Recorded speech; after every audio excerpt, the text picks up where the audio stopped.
আসসালামু আলাইকুম রহমতুল্লাহ বারাকাতুহু। ক্লাস 6 পেজ না 46 অনুশীলনী 2.1 সমতুল অনুপাত নির্ণয় করতেছিলাম আমরা।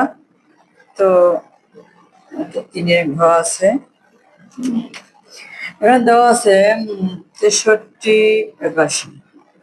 তো যদি 81 তাহলে আমরা বুঝতে পারি যে 9 9 81, তাহলে এখানে 7 9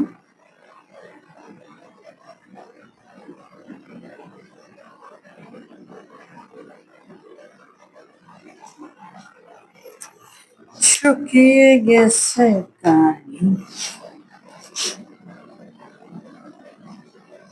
হ্যাঁ, তাহলে 9 দিয়ে দিলাম, 7 9 63। এখন একটি হলঘরের প্রস্থ ও দৈর্ঘ্যের অনুপাত 2:5।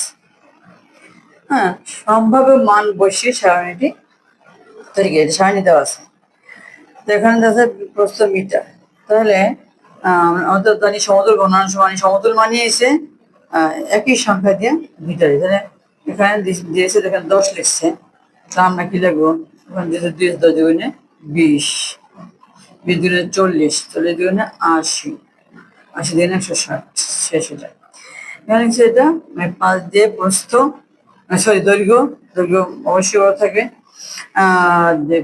25, তাহলে এখানে 50, 50 মানে 100, 150, 200, 400।